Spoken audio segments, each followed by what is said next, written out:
Hello, everyone.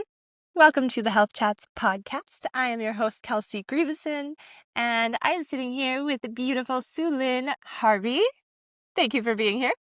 Yay, I'm excited. If you are watching and you have the pleasure of seeing us with your eyeballs, we are sitting in the pool. Yeah. Feet in the pool, not full bodies. For those of you who are like, oh, I need to watch this right now. It's just our feet. We have clothes on. Don't be freaky. It's not that type of It almost was. Before the podcast, who knows what happened? We maybe swam around here a little bit naked, but that's not what today's episode is about. Today's episode is just a little chit chat with two girls who are like-minded. We're both in the health space. We both work in the health space.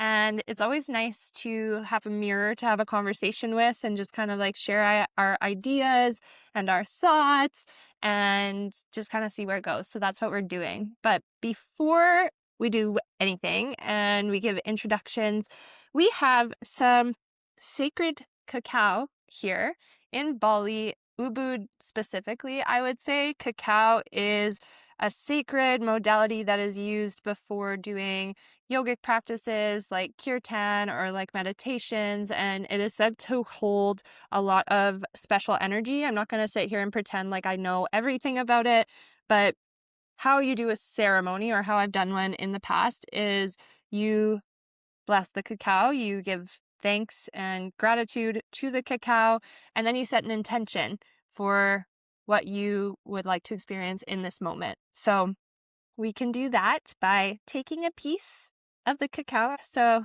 we take it, bring it close to your heart before you eat it, close your eyes, and just start to think of what you feel grateful for. If you're listening to this and you want to join in with something, you can click pause and maybe join. Yeah, just start to bring to mind, what do you feel grateful for in this moment? Maybe it's someone, maybe it's something. And then start to bring to mind what you're grateful for in yourself, whether it's your mind, your intellect, your body, your spirit, all of it, all of it, all of it. I feel deeply grateful for this moment right here.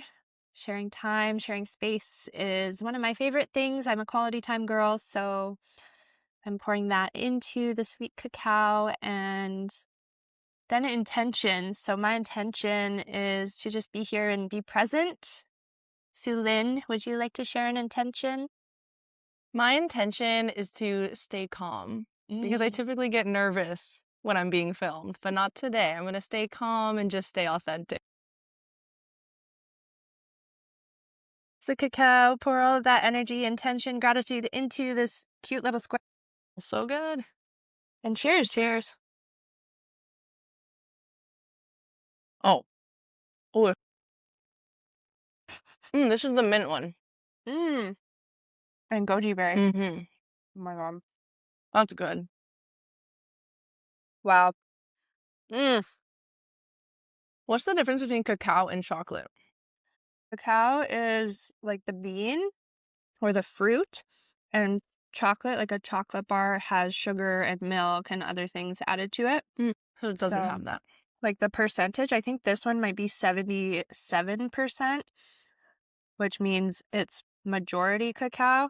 And I think like it kind of tastes like there's sweetness added. I can't tell if it's the goji or if they have added some sugar. Yeah. I have a bit of bug spray on my hands. Yum. Yum. And you just licked it. Yeah. All right. Well, now that we have set our intentions and we got the sweet cacao in here, thank you, Mama Bali, for holding us and having us. And you said your intention was to stay calm. So are you feeling calm? How are you feeling? I am feeling calm. I'm feeling calm with a bit of anticipation, because I learned that excitement and anticipation is the exact same emotion as anxiousness. It's just about like how your brain labels it. So I was like tempted to say I'm anxious, but really I think I'm just like anticipating a good podcast and I'm excited. Such a good reframe. And so Sulyn and I, we both work in the health space. I already mentioned that. I'm a health coach. Would you label yourself currently as a health coach? Or if you want to talk about what you do, how would you explain it to someone? Yeah, I would say that for the last since 2019, I would say I am a health and fitness coach. But I think that I've always wanted to be so much more than that. And so I'm not sure what I would like label that new name that I want to step into. Um, but I do really value health and fitness. And when I see people struggling with it, it's really hard for me to not be like, oh, I can help you. I got this. I know all the answers. It's very simple to me. So I know that that is still something I'm really passionate about. Health and wellness is like not something I'm ever going to stop being interested in, stop wanting to help people with, stop wanting to like learn about and prioritize in my own life. But I also just know that at the end of the day, I think that I really want to help people experience like freedom in their own lives, like personal freedom, in whatever way, shape, or form, whatever way that means to them. Mm. Um, Is how do you define freedom for yourself? And then I can answer mine too. yeah. So for me, I think that there are things that you can like actually point to for me that mean freedom. So like time freedom, location freedom, like the ability to pick my own schedule to a certain extent. Um, I think, yeah, I've always just had this like I don't know, this drive to like create more freedom in my life. And when there is something that doesn't feel super aligned, it's honestly really hard for me to show up for it. And so I've learned to reframe that as like, oh, like I just like don't want to do this, or I'm someone who doesn't show up consistently. I've learned to reframe that as like, no, I'm just someone who I really want to do things that feel aligned and feel good and like make sense for me. I know that whatever I'm pouring my time and my energy into is gonna like lead me in like the direction that I want to go long term.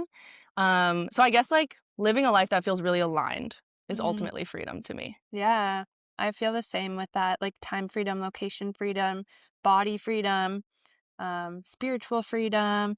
I remember one of my friends, she said, let your freak flag fly. And she said it one time, I don't even remember when. Use that line now because I'm like, yes, if you can like be yourself fully on all bodies, spiritually, mentally, physically, emotionally, like let that fly, that feels like freedom Mm-hmm. to me. And I think when you live in that too, you're in this energy of attraction where like money in, money out. So like money freedom, it just happens for you because you are living in your authenticity. So that's kind of similar to you, like where Mm-hmm. how I define freedom. That's like, it's just alignment. Like I'm just being me. I don't have to put a mask on. I don't need to pretend to be anyone.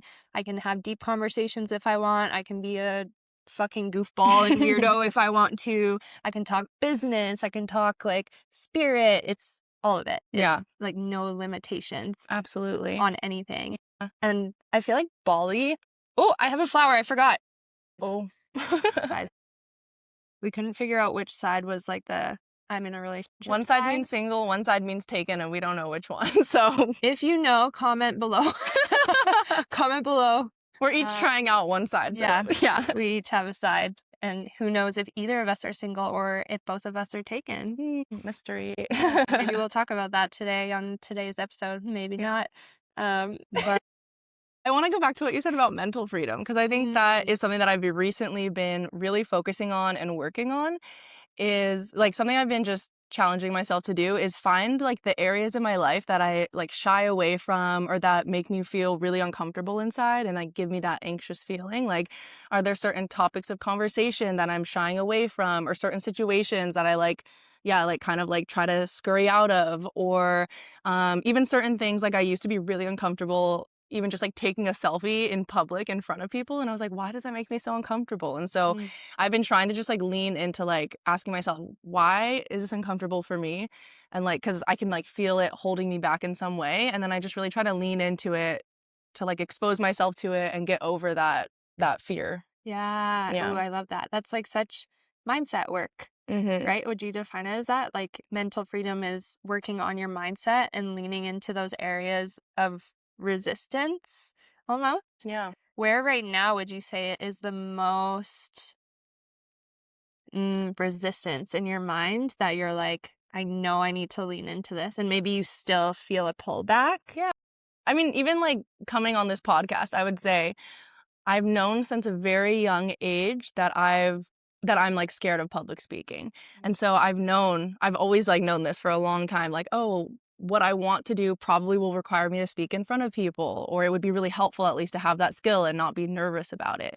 And I think there have been times in my life where I've like come out of that a bit and I have done more public speaking and I've, yeah, kind of just like exercised that muscle and I've noticed it get better.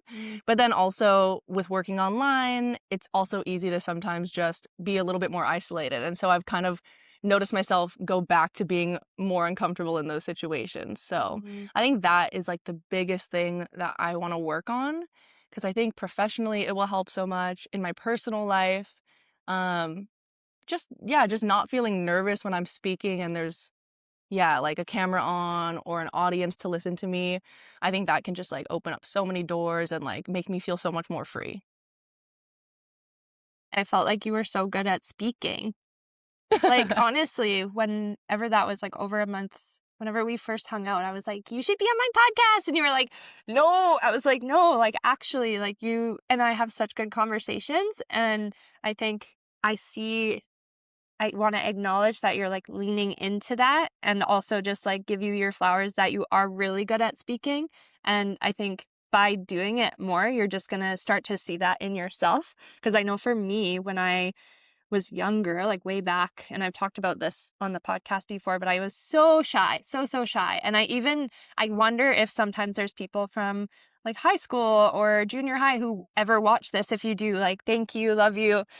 But they probably remember Kelsey as this girl who wouldn't ever say hi. Like, I would walk by these people in the hall and I'd look down because I'm like, oh my God, I'm so anxious, like sweating through my Yes. shirt, just like dealt with so much social anxiety. And if she could see me now, where I'm like, hello, everyone, like talking in front of audiences, it's so cool. But it didn't just happen. It was through putting myself out there and stuttering. And like, even still, I stutter. Beginning of this podcast, I probably stuttered like 5 times already. But it's doing it anyways. It's like doing it imperfectly and letting yourself be seen as this imperfect human and like let the judgment fears come through and all of those things. Yeah. Because, I mean, why would you say, do you feel this desire inside to step up to that potential where you do want to be speaking? Like, where do you think that comes from? I think I've asked myself this question a few times, and I think for some reason I've always just had this feeling that like life experience is so important, and I feel like I've gone through so many like personal transformations and personal like learned so many personal life lessons and a lot of struggles as well, and I've like come out the other side, and I do feel like I have a message to share, and I do feel like also like I think storytelling and relating with other people is a really great way to learn and everything. So I've always just felt like I know from like my personal experience and my education and just all the things I've been through, I know that this could inspire or help somebody out there. And I actually think like quite a lot of people. So I've just always felt like, wow, I really want to be confident and be able to like put myself out there like that. Yeah. Your story and use your voice. Well, here we are. We're doing it. We're doing it right now. Exposure therapy. I think to test you, to test that muscle, I mean, like, work that muscle. Mm-hmm. You moved to Bali Yeah. like 6 months ago. And That's yeah, I feel new to Bali, but I'm not anymore. I'm not a Bali baby. you've been here longer than I've been here. Mm-hmm. And many people listening, they would hear that and be like, oh my God, like, how? That's so inspiring. But of course, the brain goes to the how, first of all. So if you could share, how did you do it? Maybe the logistics that came to make it actually happen and how you actually took that leap. Was it scary? Share that story. So I think, like, honestly, all the logistics aside, I think it just comes down to the fact that I always knew that I really wanted this.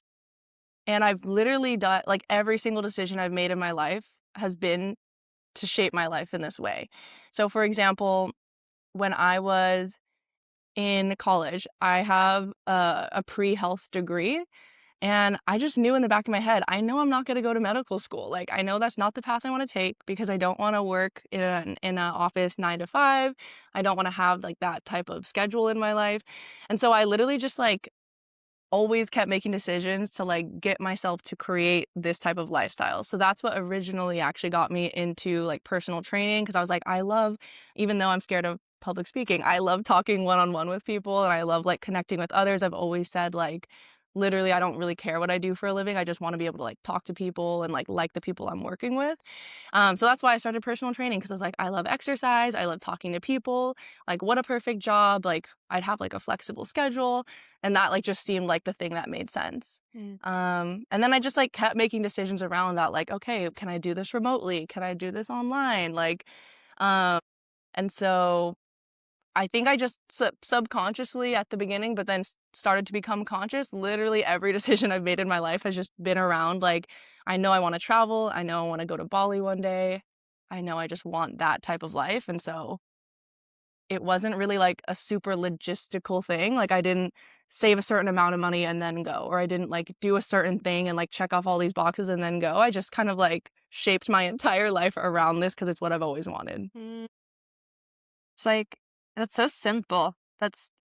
Keep it simple, everyone. Keep it simple. I have these tattoos so I can just point to them when I need a quote or something. But it's true. It's so simple because the steps that we take, every choice that we make in our life creates our life. And I mean, some people maybe listening are like, yeah, I want that and I have that idea of that, but I don't know where to start. Like, what do you mean you found this job online? Or what do you mean like you did this or that? I'm working my 9 to 5, and who knows if my audience really is doing that. But I just like have this picture in my mind that a lot of people are still stuck because a lot of messages I receive are like, oh my God, like I'm following your life. I love to see this. And I'm like, dude, why don't you do it? Like, yes. Man the fuck up. In the most gentle way. Yeah. Really, like, there wasn't this perfect plan that was like, and here's the golden ticket. No, like, you just go. Yeah. Right? Yeah. It's so, absolutely so simple. But in that, I know before you had different circumstances. You were in a relationship. Can you share a bit about that journey and relationship looked like, and if you just share whatever you want to share. Yeah.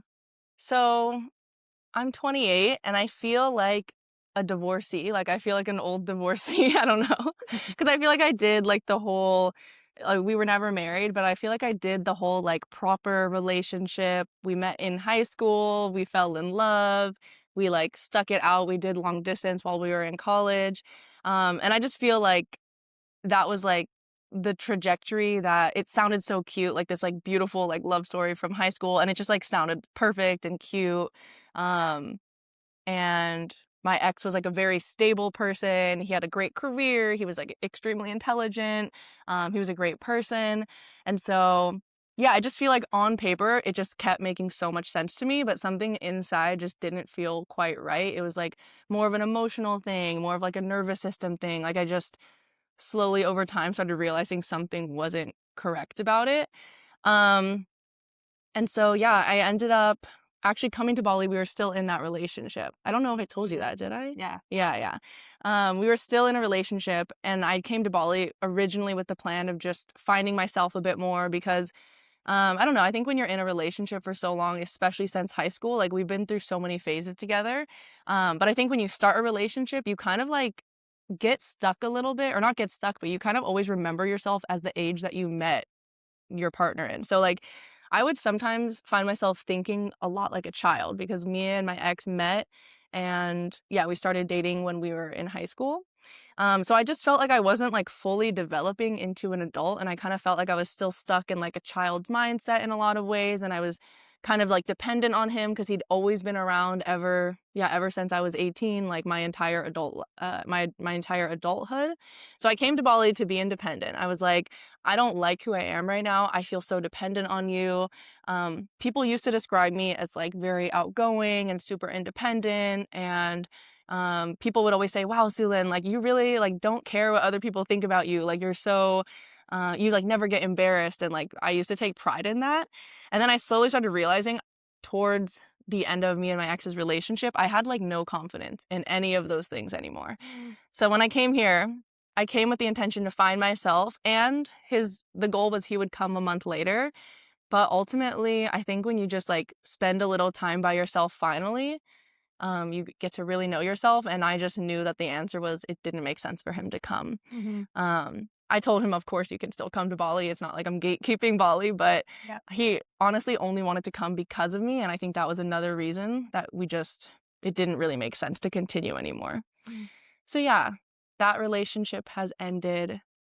And I feel like, yeah, like I said, I feel like I have like a whole marriage or something behind me, and like I'm living a completely different life now.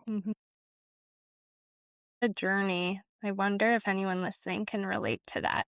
Just because I think there's been a huge shift in dating culture and like relationship culture since the pandemic, especially, where a lot of people are realizing that like they don't need relationships. It's more wanting a relationship, like that difference between I need this person and I'm choosing to be with this person.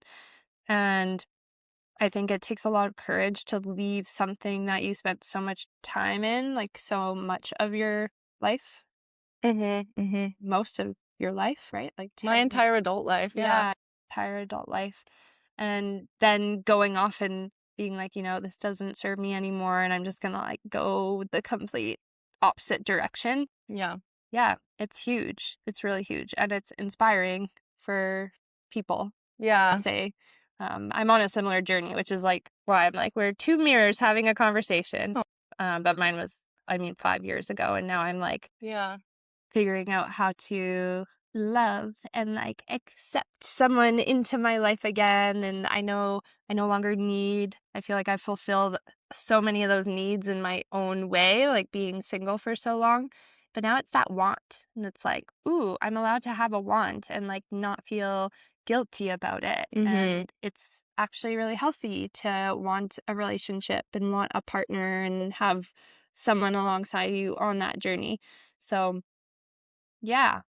So that's what brought you here. And now you're in Bali. It's good to be here. What do people need to know about Bali? Or what do I need to know? Because you've been here way longer than me. Yeah. I mean, we've had a very different experience in Bali. So I can't say like everyone should follow these tips and like these things about Bali, because like she's living in Ubud, I'm living in Canggu. She doesn't like Canggu. I love Canggu. Yin and yang. Yeah.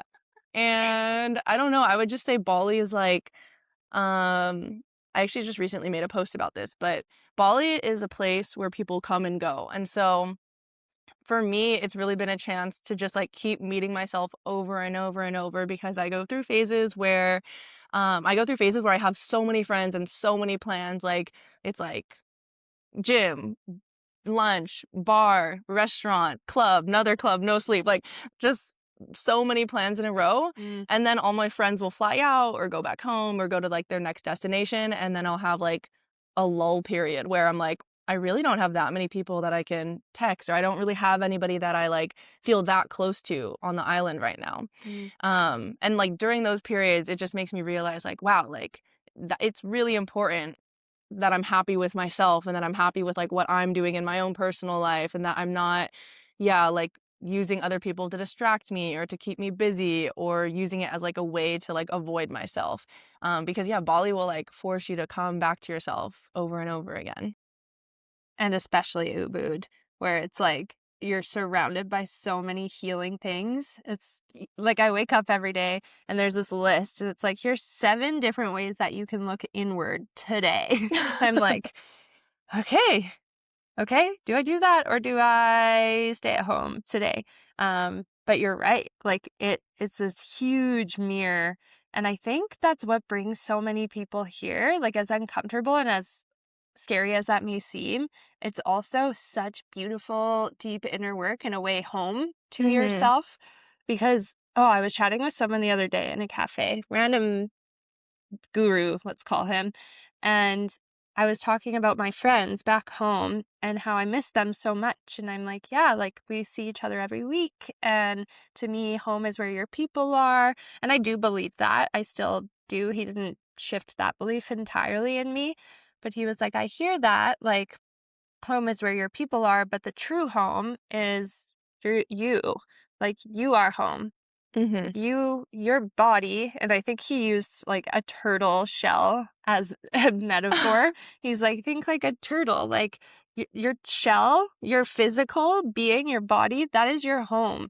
And that's where you can go for comfort, and that's where you can feel whole. People, they're gonna come and go. Your friends that you love so much, that's amazing, but they're gonna die one day, and you don't know when. Mm-hmm. And it could be tomorrow, or it could be 30 years from now, and you don't know that. And I'm like, yes, I mean, it sucks to say, but I have accepted that we are all going to die. It's like the only thing that is certain in this lifetime. But I think coming to this island is a really beautiful way to really realize that and connect back to yourself. I think I'm honestly on board with what he's saying because, yeah, for example, like in my last relationship, we were together for 10 years. And like for most of those years until towards the end, I was certain he was going to be in my life forever. And I was like certain we were meant for each other, certain we would have kids one day, have a family together, grow old together. Mm. And like that was just like the truth and reality for me. But then obviously that like wasn't the case. And so I think it is so true. Like, you never know who's actually gonna stay in your life. Like, technically, nobody owes you anything. Nobody, like, has to stay in your life. They don't owe it to you. Mm. Anybody at any point could pass away or need to move for their own reasons or do whatever. And so I kind of agree with what he was saying. Like, I think home really is just, like, yourself. Yeah. And the reason I kind of, it didn't shift my belief entirely is because I think there can be an extreme belief around that that's like, well, I Mm, don't need anyone, like yeah. it's just me, and then people really isolate. And I mean, I've had that mindset in the past where I have completely isolated, and I'm like, yeah, I'm like, no one cares as much as I do. the pool the pool jets just came on. um but yeah, I used to have that thought, like, and I'm a past extremist. I'm way less now, Mm-hmm. but I used to be so extreme. And it was Me like, oh too. yeah, like no one cares as much as I do. Like, so I don't need anyone. But then it blocked me from the deep friendships that I have been able to cultivate and have in my life now. So I'm so grateful Yeah. that I moved past that. But I think it is still a good thought experiment to have that's like, these Yeah. people that I love so much, do I love them and let them go? Or am I trying to hold on? Which Right. we were talking about earlier, and I want to talk about more is like in relationships, when you're in a partnership Mm-hmm. and you're falling into love, many people do that where they just fall right in and then they're like falling and actually going super deep that they're losing themselves in that process.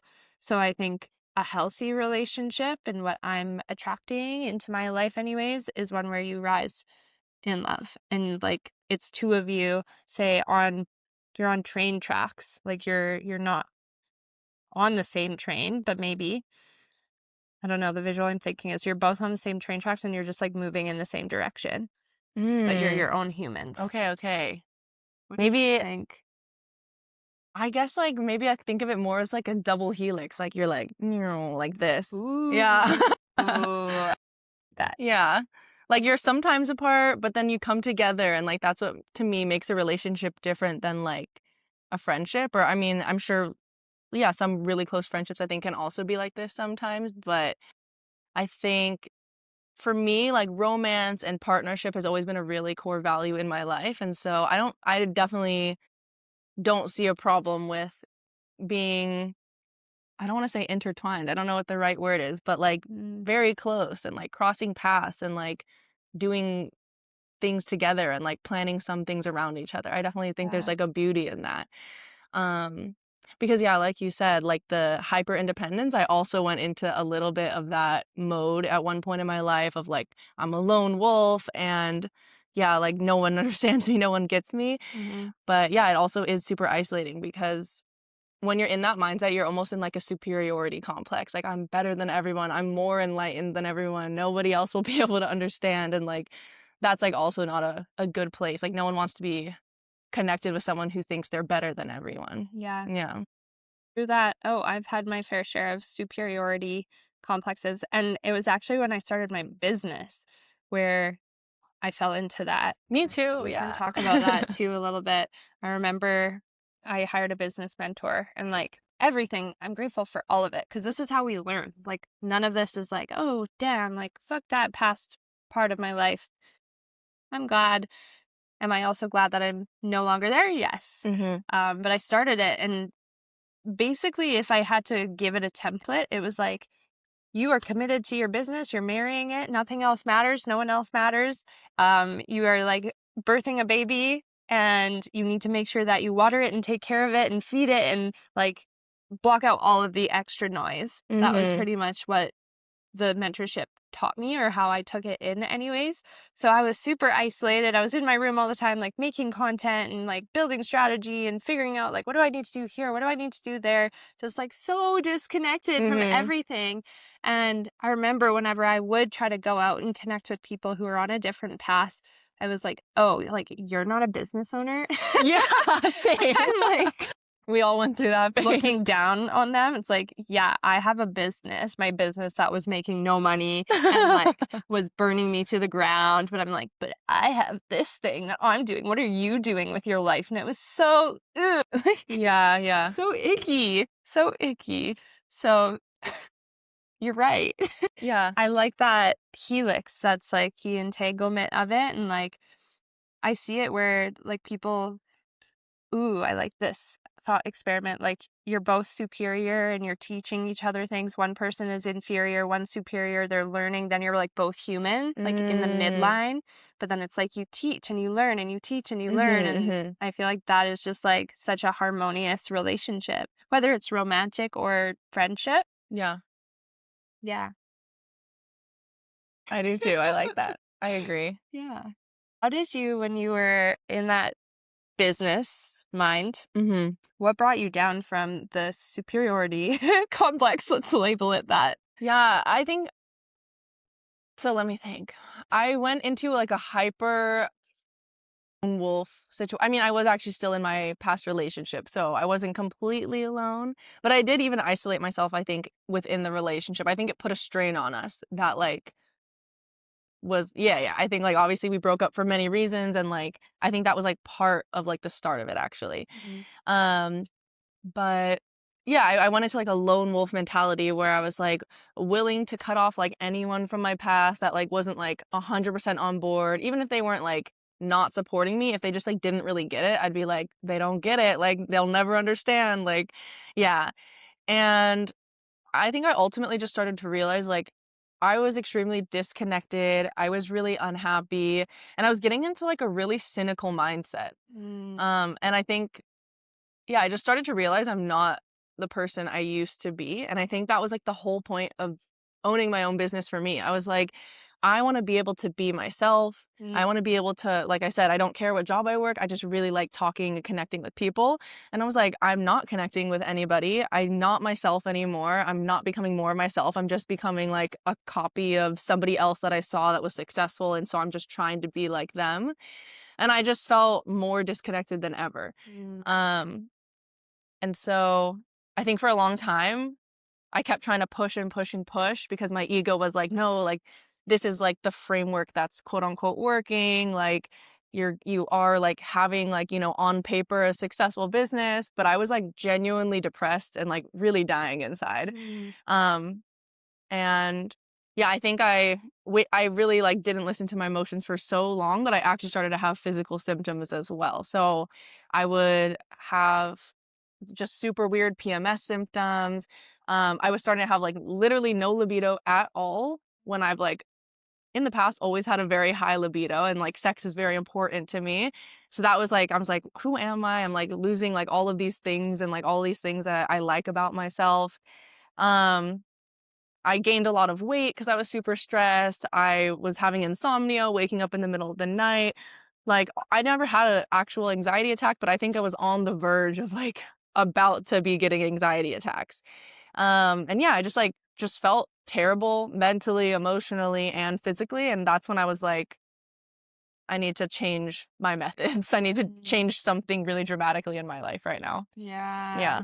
Oh, the body is so wise in showing us when something is wrong. Mm-hmm. And what I find so interesting, like coaching women, especially and specifically, is no matter how much you say that to someone, they won't change anything until sometimes they hit like rock bottom. I Yeah. have so many women who burn themselves out on a daily basis and like they just give so much in their careers and they're on a health journey.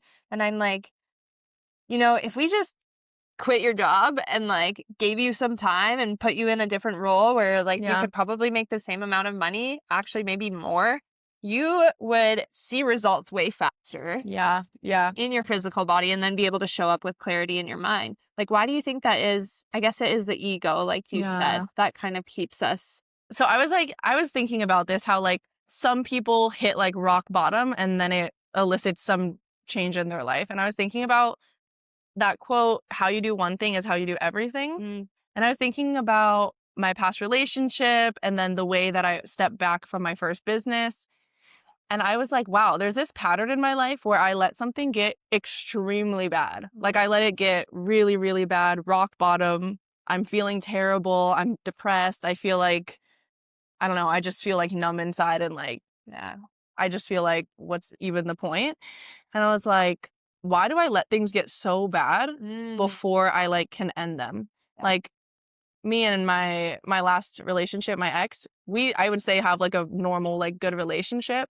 But I would say like there was like a little bit of like animosity at the end of the relationship. And I'm like, yeah, why did I let it get to that point? Why couldn't I have like ended it a little bit earlier, like when I just knew that it wasn't going to work out? Why did I have to let it get to the point where we were fighting and like unhappy and like causing each other like a lot of misery before I would just like cut it off?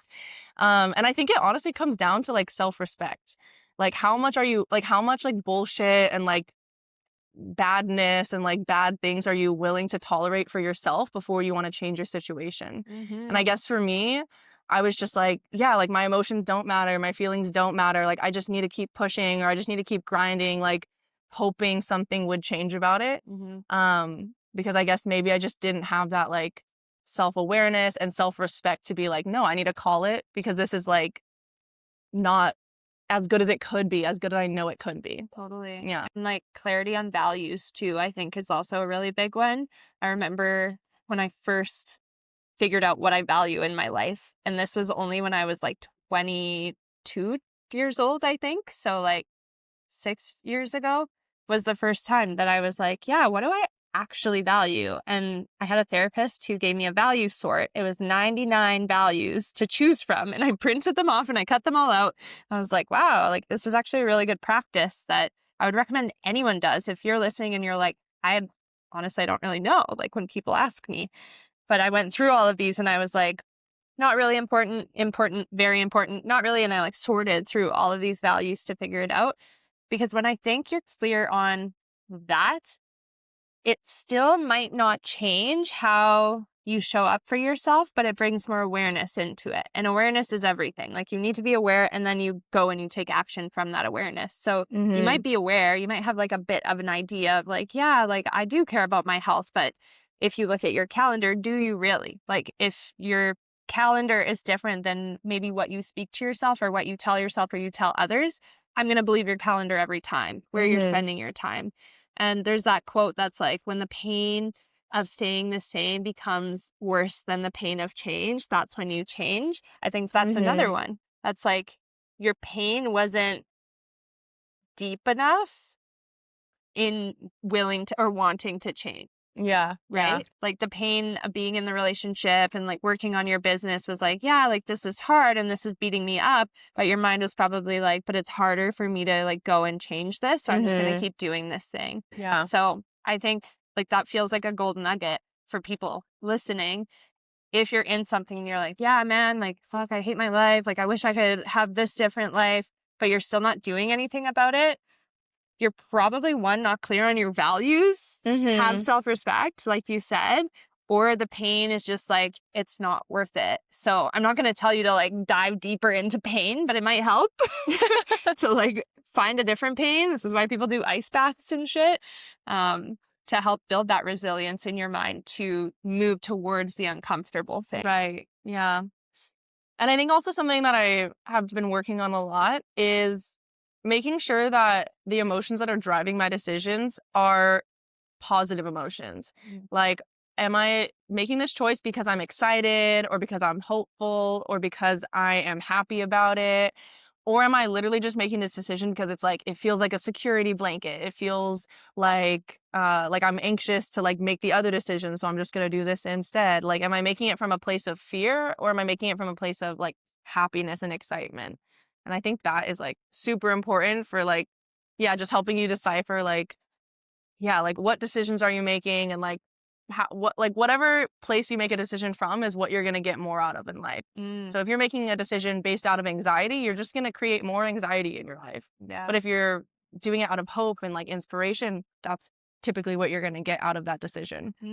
And love above all else. Like being in a state of love, self-love, which is where so much of these journeys, they really do come back to looking inward first and like sitting with yourself, I think, because when you can love yourself, when you can have self-compassion and kindness, then you can actually give it too. Because I believe you can't give what you don't have. If I'm in my mind and I'm beating myself up and I'm chaotic, but I'm like, and I'm going to go spread peace and love, like that just, it doesn't connect. Right? So it does really start with that internal, like how do you speak to yourself? How are you making decisions? I'm curious now, what are your core values? Do you know them? Can you list them out? Yeah. Wealth not in the way of money. Wealth in the way of freedom. Okay. Connection with friends, family, adventure. And it's funny, certainty came up, but it's like on the same coin of uncertainty. Like, okay. Wait, explain. And uncertainty. So I feel like when I explain myself, who am I to someone, I feel like I'm harmony. I feel very balanced. I feel like I am living in the middle way in my life now. Would I have said that years ago? No. But I know the importance of having certainty, of having structure, of knowing when my money's coming in every month, knowing that I have house, that I have food, shelter, like all of those things. It's like certain. Like I know kind of like the base of Maslow's hierarchy. I have those. And the uncertainty, I know, is what builds me and grows me and creates resilience in my life, and like being okay with not knowing and feeling that in my body, and like like I don't know where this conversation's gonna go. I don't know if I'm gonna be awkward when I meet someone or if I'm gonna like feel courageous that day. Like I like that to balance out myself and both sides of the coin. So I really value that. Yeah. Because I know in the past when I wasn't really clear on values, I thought like you just like lean into discomfort, go hard, like pain, no gain. But I now see that both are really important. So I do value them. And community connection, that's another one. Like these values, I would say they've transformed from when I was 22. I remember when I did the value sort first, I printed them all off and then I put it in a frame and I put on there, I mean, there was probably like 20. I was like, I like all of these things. I love sexuality. I love adventure, and I still love adventure. What else did I even have on there? I think I had friends and family, but like I didn't really know what it meant. It was more like, these are things that I want. Right. It's like at my core, health, is everything. When I lose sleep, holy fuck, I need to get my sleep. I gotta get my food, my water, my meditation, my routines there. Wealth in the form of freedom, which we already talked about. Connection, community. I know I can't do it all by myself. And then that balance of like work and play. Yeah. That's awesome. Yeah. What about you? So I actually remember I also did a core values activity like right when I was starting my business. And I remember the only one that I could pinpoint was like personal freedom. And then I felt like, oh, I need like 3 or 4 values. So I kind of just like made up the other 3. But I feel like personal freedom, that was like an easy one for me because for me, yeah, it's like freedom of like physical freedom, like, you know, time and location and your schedule and just like feeling like free in your life, but also like that mental freedom of like, do I feel like I can like go into any conversation and I don't know, I guess just like feel confident and like have a good time? Or are there certain things that I'm like avoiding? And there used to be so many topics that would trigger me and I would avoid them, or I would start like basically just like strategizing how I was going to answer. And I realized I didn't like that feeling. I was like, why do I have to like strategize? Like, that's probably why I feel so nervous, because I'm just not feeling free to like actually say what I want to say or like respond the way that I want to respond. So like that mental freedom piece is really important to me. And then I think that also goes really hand in hand with authenticity, because if you don't feel like mentally free, if you don't like work through the things that are like holding you back and like kind of caging you in, it's really hard to be authentic. And I've had like definitely my fair share of relationships where it's super easy to like blame it on the other person, like this person's fake or this person's like not authentic. But then it's like, why am I attracting that type of person? Because like I'm not being my authentic self. I'm not allowing myself to be free. I'm not saying things the way that I want to say it and like talking about the topics that I want to talk about, or like putting myself out there and like being willing to be vulnerable and like maybe get shot down, right? So yeah, I've had my fair share of those type of relationships, which is why authenticity is like so important to me. Freedom, authenticity, and then I don't know what I would call the last one, but it's something I've like recently just realized is super important to me, because I think being in the business world, the entrepreneur space, something that we're taught like really often is like, it's really important to like create a network and like to be the type of person that would, you know, be worthy of like networking with. And I think that is true. And like, you know, obviously that is true in some way, but I also just think that it kind of created a transactional type of way that I would see relationships. So I feel like generosity to me is like, even if this person has like literally nothing to offer me, like, can I do something nice for them? Can I just spend a little bit of extra time having a conversation with them, getting to know them? And like, first of all, it's a more fun way to live life. It's like more relaxed. You like never know like what type of people you're going to meet, what type of connection you're going to make when you're living in that way. But I also just think it's important, like, even if someone, you know, from face value, you feel like doesn't have anything to offer you, like, that's literally like the whole point of human connection. It's not like to make a business deal or to like get something out of it. That's like, that's to me like the whole point of connection. Oh, I love that. I love that last one, like generosity. And it's almost like unconditional love. That's kind of what I take from it. Like, there's no condition on meeting humans. Like, why would we add conditions to human connection and like building a network? Because the word network, it just it's like network business. But network is also just like, it's who you know. And maybe you meet someone, like we were at the cafe yesterday, maybe you meet someone there that the conversation is not productive, or like in your mind, maybe you don't think it's going to be that. But because you just come with your heart and you're like, hey, I'm here to just like hear you and be here with you, they're going to remember that above all else. And then maybe somewhere along the line, when they're wherever in the world, they think, oh, I met this girl. I don't know what she does. I know it's something with health. She was great vibes. I want to connect to you for whatever reason. So I love that, because it's true. You never know where a relationship is going to go. And none of us are better than the other. We're all just human. Doing our thing, being little ants on this giant rock that we call Earth. So I love those. Yeah, those are so sweet. Do you feel like you live them authentically?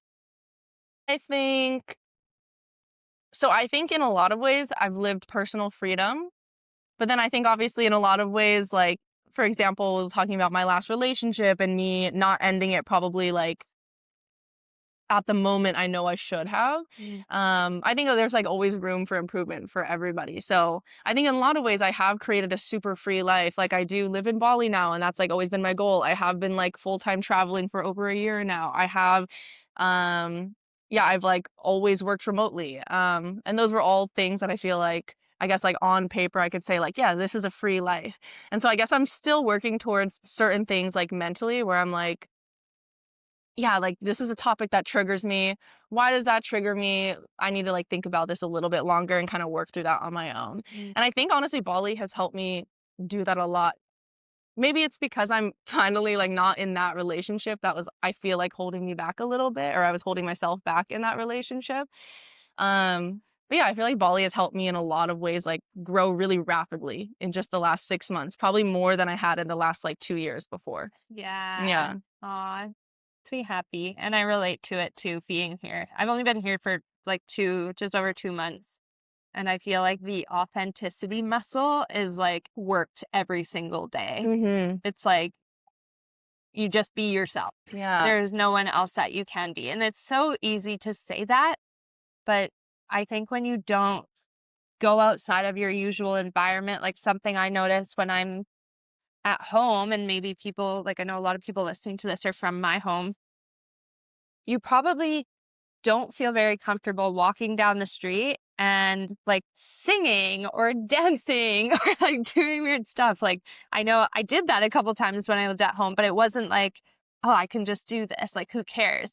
Whereas here, it's like, I feel like I can do that and it's so accepted because so many other people are on that same journey where they're just like letting their freak flag fly. Yeah. And they're being weird and they're not judging themselves. And so why would they judge others if they're not judging themselves? Because so much of that judgment, it does come down to what are you saying to yourself? Mm-hmm. Like if you judge another human, it's probably because you have a lot of that internal judgment too.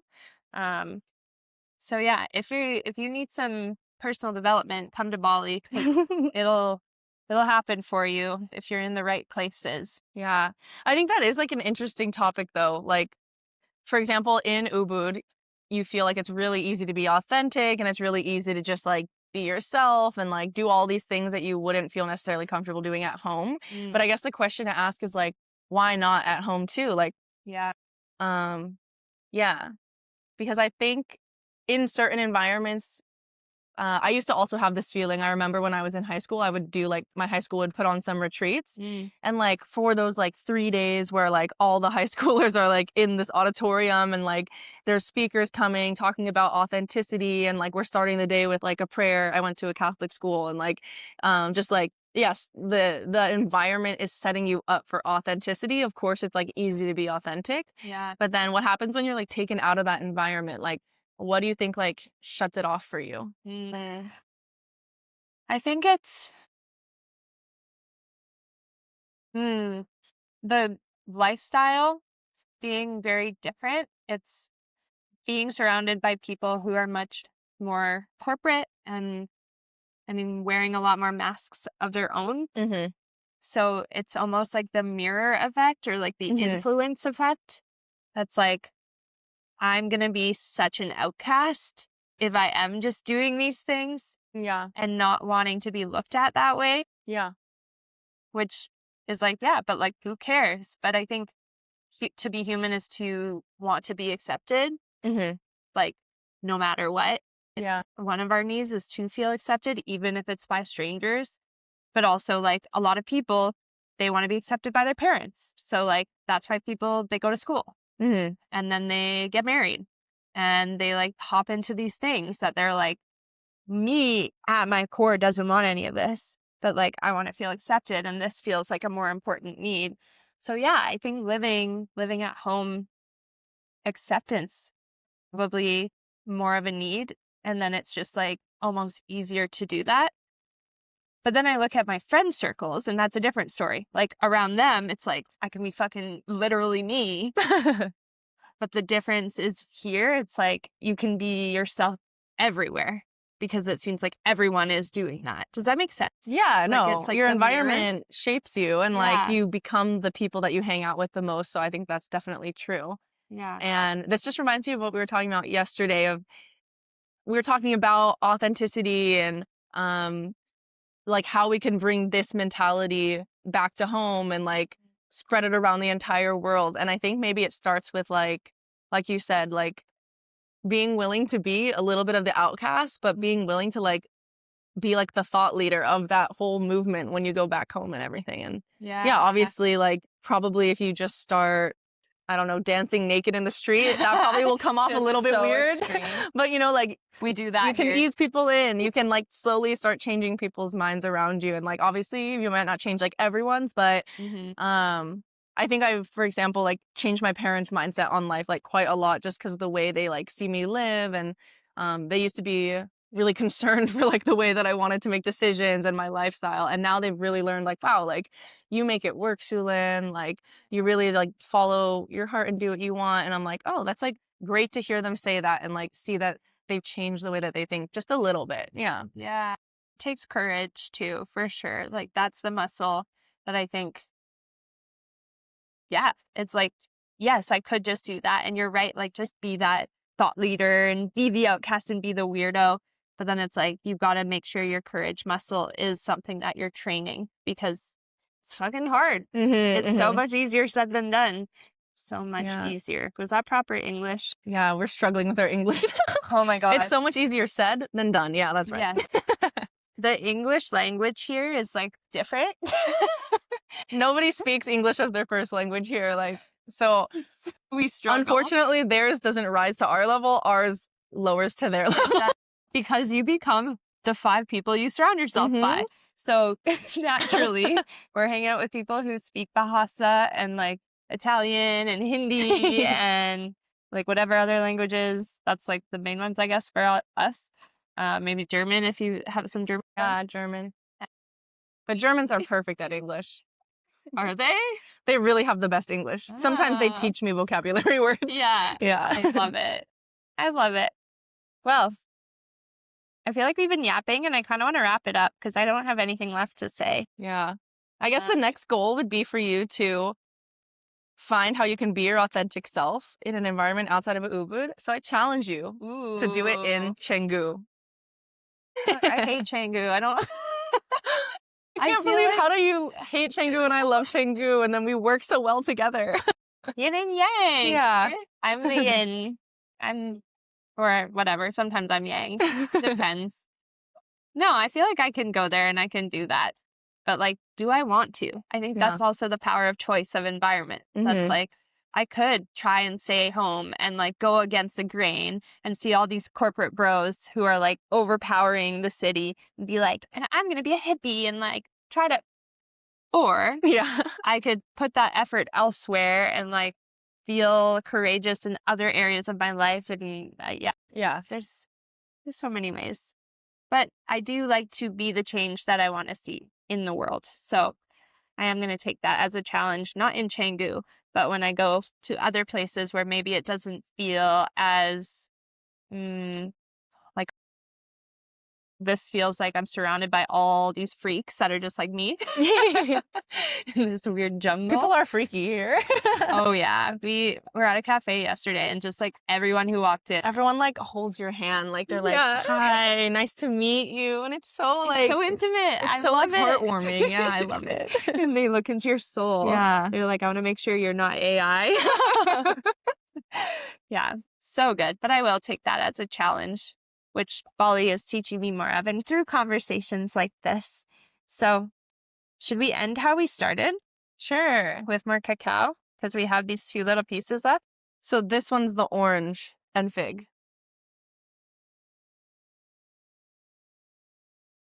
Maybe what we can do is set an intention for how we wish to live the rest of this year.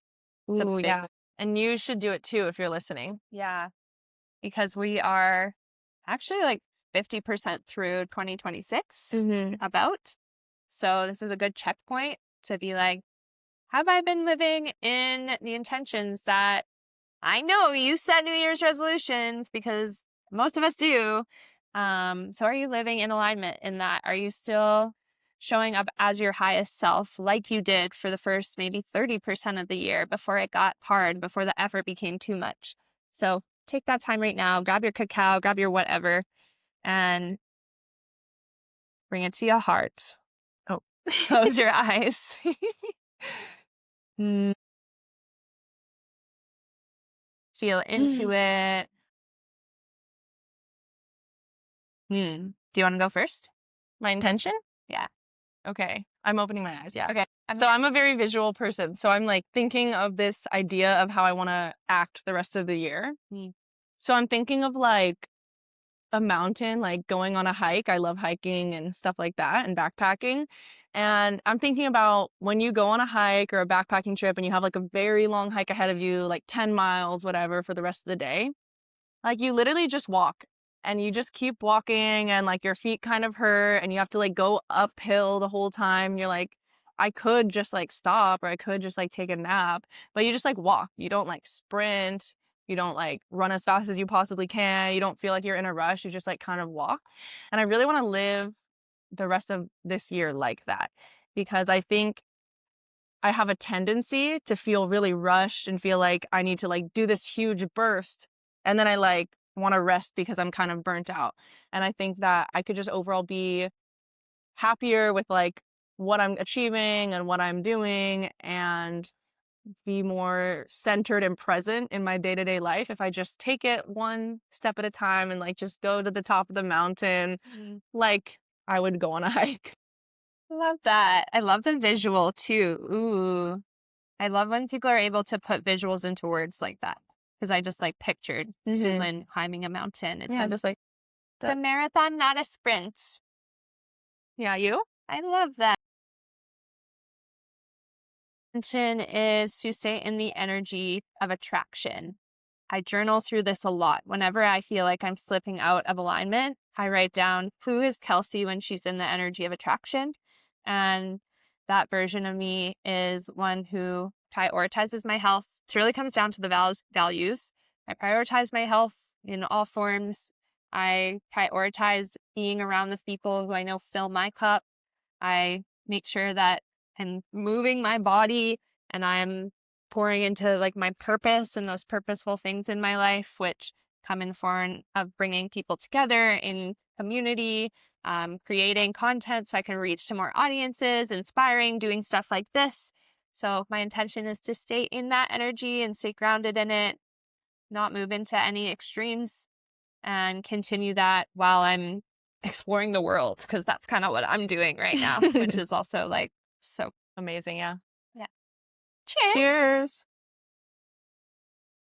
The cacao is so good to me. The orange is so good. That tastes like Christmas. You know the chocolate oranges? Wow. That's fire. Oh, okay. And we have more. I know. So we're probably going to go eat more of it. Yeah. Okay, but I also just want to say thank you for being a really good host and like being really curious and open, because I think this was honestly the best podcast I've ever done. I didn't panic at any point. I stayed very calm and relaxed. And I think it's partially like me growing in like my confidence and like just being authentic to myself. But it's also, I think, important to like be doing it with the right person and like you're creating a good environment. So thank you. Aw, I'm so proud of you. Oh, so sweet. Girl friendships, they're the best. Yay. Peace and love. Love and light. See you next time.